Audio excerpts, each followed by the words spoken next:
Hello again. Today in our literacy lesson we're going to see if we can write imaginatively. So we've got to use our imagination to see if we can write some ideas down. To be successful in today's lesson we're going to see again if we can prepare our ideas for writing. We're going to see if we can write in simple sentences with appropriate punctuation. We're going to see if we can use conjunctions to extend our ideas, and we're going to consider our vocabulary choices. Have we used words that are going to be as interesting as possible to the reader, or are there some that we can up-level? So, we're going to read another extract from Matilda today by Roald Dahl. Yesterday we read pages 96 to 100. Today we're skipping quite a lot of the text again and we're going to page 153.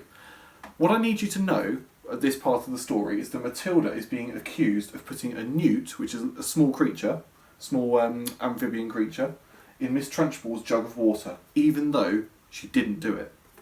She is just about to discover something amazing. Now this bit of the text is quite long, so just sit back and enjoy, and afterwards we'll have a go at doing a task together. The first miracle. Matilda sat down again at her desk.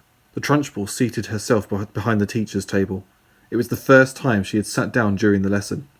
Then she reached out a hand and took hold of the water jug. Still holding the jug by the handle, but not lifting it yet, she said, "I've never been able to understand why small children are so disgusting. They are the bane of my life. They are like insects. They should be got rid of as early as possible. We get rid of flies with fly spray by hanging up fly paper. I've often thought of inventing a spray of getting rid of small children. How splendid it would be to walk into this classroom with a gigantic spray gun in my hands and start pumping it. Or better still, some huge strips of sticky paper. I'd hang them all around the school, and you'd all get stuck to them, and that would be the end of it. Wouldn't that be a good idea, Miss Honey?" "If that's meant to be a joke, Mistress, I don't think it's a very funny one," Miss Honey said from the back of the class. "You wouldn't, would you, Miss Honey?" the Trunchbull said. "And it's not meant to be a joke. My idea of a perfect school, Miss Honey, is one that has no children in it at all. One of these days I shall start up a school like that. I think it'll be very successful." "The woman's mad," Miss Honey was telling herself. "She's round the twist. She's the one who ought to be got rid of." The Trunchbull now lifted her large blue porcelain jug and poured some water into her glass, and suddenly, with the water, out came a long, slimy newt straight into the glass. Plop!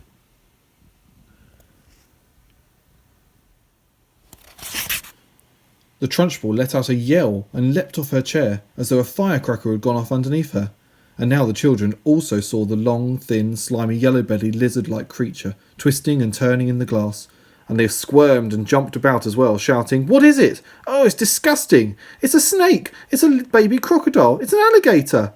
"Look out, Miss Trunchbull," cried Lavender. "I'll bet it bites." The Trunchbull, this mighty female giant, stood there in her green breeches, quivering like a blancmange. She was especially furious that someone had succeeded in making her jump and yell like that, because she prided herself on her toughness. She stared at the creature twisting and wriggling in the glass. Curiously enough, she had never seen a newt before. Natural history was not her strong point. She hadn't the faintest idea what this thing was. It certainly looked extremely unpleasant. Slowly she sat down again in her chair. She looked at the moment more terrifying than ever before. The fires of fury and hatred were smouldering in her small black eyes. "Matilda!" she barked. "Stand up!" "Who, me?" Matilda said. "What have I done?" "Stand up, you disgusting little cockroach!" "I haven't done anything, Miss Trunchbull. Honestly, I haven't. I've never seen that slimy thing before." "Stand up at once, you filthy little maggot!" Reluctantly, Matilda got to her feet. She was in the second row. Lavender was in the row behind her. Feeling a little bit guilty. She hadn't intended to get her friend into trouble. On the other hand, she was certainly not about to own up. "You are a vile, repulsive, repellent, malicious little brute," the Trunchbull was shouting. "You are not fit to be in this school. You ought to be behind bars, that's where you ought to be. I shall have you drummed out of this establishment in utter disgrace. I shall have the prefects chase you down the corridor and out of the front door with hockey sticks. I shall have the staff escort you home under armed guard, and then I shall make absolutely sure that you are sent to the reformatory for delinquent girls for the minimum of 40 years.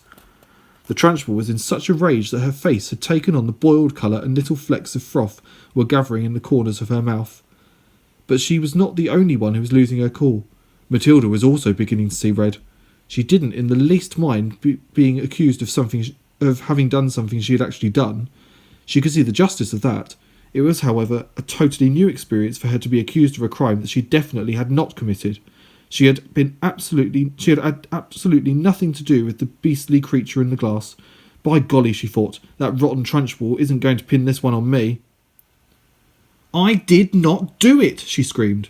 Oh, yes, you did, the Trunchbull roared back.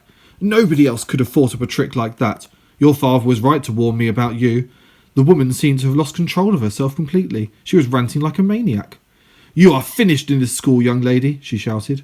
You are finished everywhere. I shall personally see to it that you are put in a place where not even the crows can land their droppings on you. You will probably never see the light of day again. I'm telling you, I did not do it, Matilda screamed. I've never seen a creature like that in my life. You have put a crocodile in my drinking water, the Trunchbull yelled back. There is no worse crime in the world against a headmistress. Now sit down and don't say a word. Go on, sit down at once. But I'm telling you, Matilda shouted, refusing to sit down. And I am telling you to shut up, the Trunchbull roared. If you don't shut up at once and sit down, I shall remove my belt and let you have it with the end of that has my buckle.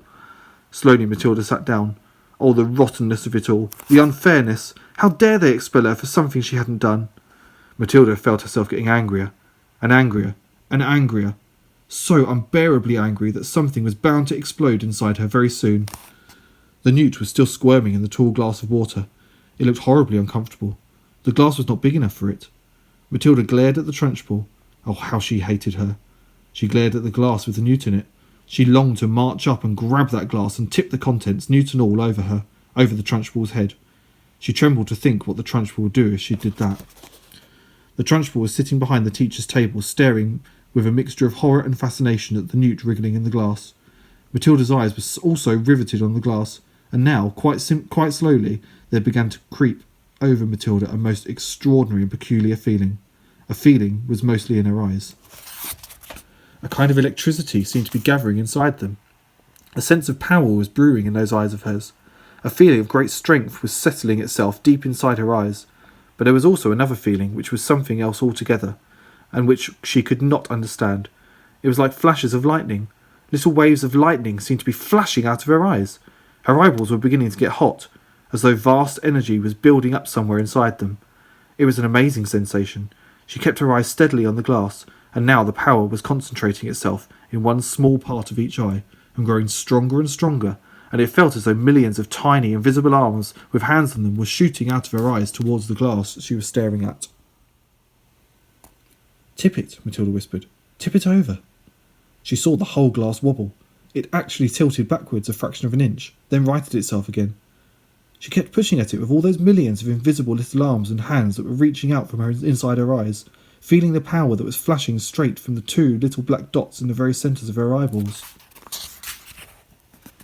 Tip it, she whispered once again. Tip it over. Once more the glass wobbled. She pushed harder still, willing her eyes to shoot out more power, and then, very, very slowly, so slowly she could hardly see it happening, the glass began to lean backwards, farther and farther and farther backwards, until it was balancing on just one edge of its base, and there it teetered for a few seconds, before finally toppling over, and falling with a sharp tinkle on the desktop. The water in it and the squirming newt splashed out over Miss Trunchbull's enormous bosom.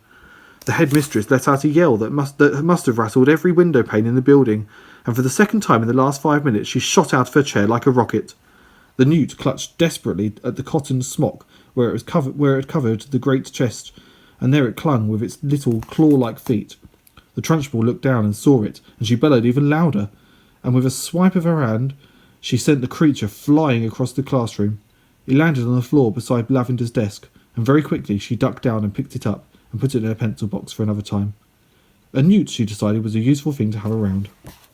The Trunchbull, her face more like a boiled ham than ever, was standing before the class, quivering with fury.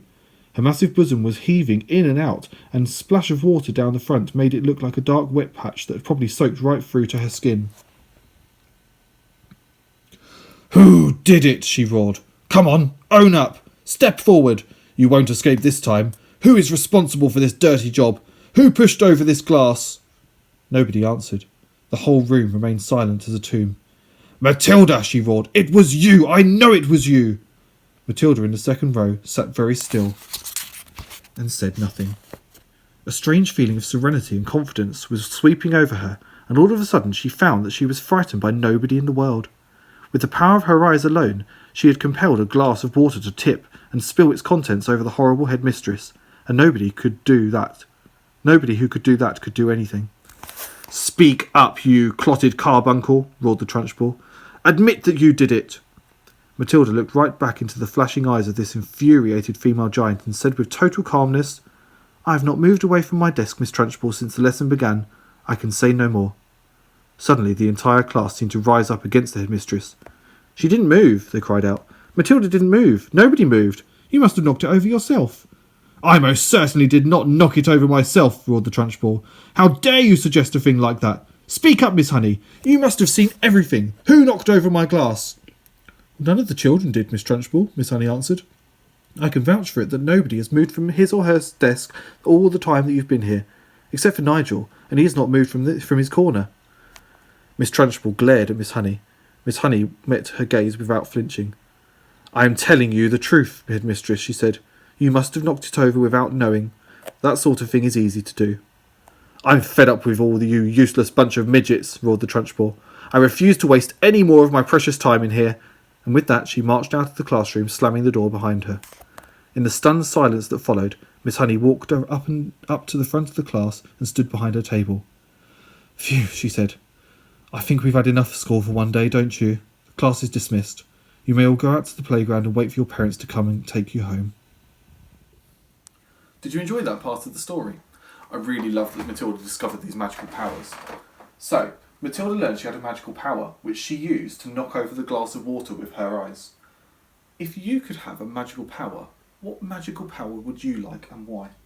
Just pause the video for a moment and have a think about if you could have any magical power, what would you like to be able to do? I had to think about this myself, and I've come up with one idea of one magical power that I would like to have.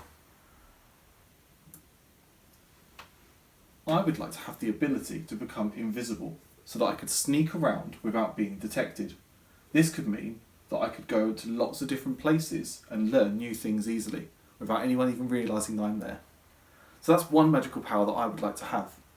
I wonder if you'd like that magical power as well. Now, as I said, today we're going to be writing imaginatively. So your task in today's lesson, I would like you to think about 3 magical powers that you would like to have. What are they and why would you like to have them? I'd like you to use your imagination and carefully consider the vocabulary and conjunctions that you use. So have a think about 3 things that if you could have magical powers to do anything, what would you like and why? When you finish that, come back here and we'll do our self-assessment together. So today our objective was writing imaginatively. For our next step today, were you able to prepare ideas for your writing? Were you able to write effectively with appropriate punctuation? Maybe you need to check your punctuation, or maybe you need to up-level it to make sure that you're using punctuation that's interesting to the reader. Do you need to use conjunctions to extend your ideas? Maybe you have used simple conjunctions like and, but, because, but you might want to up-level those conjunctions that you use. And did you consider your vocabulary choices, or are there any words that you've written that maybe you could make more imaginative? Well done in today's lesson. Tomorrow there's not going to be a video, but the task will be on DB Primary.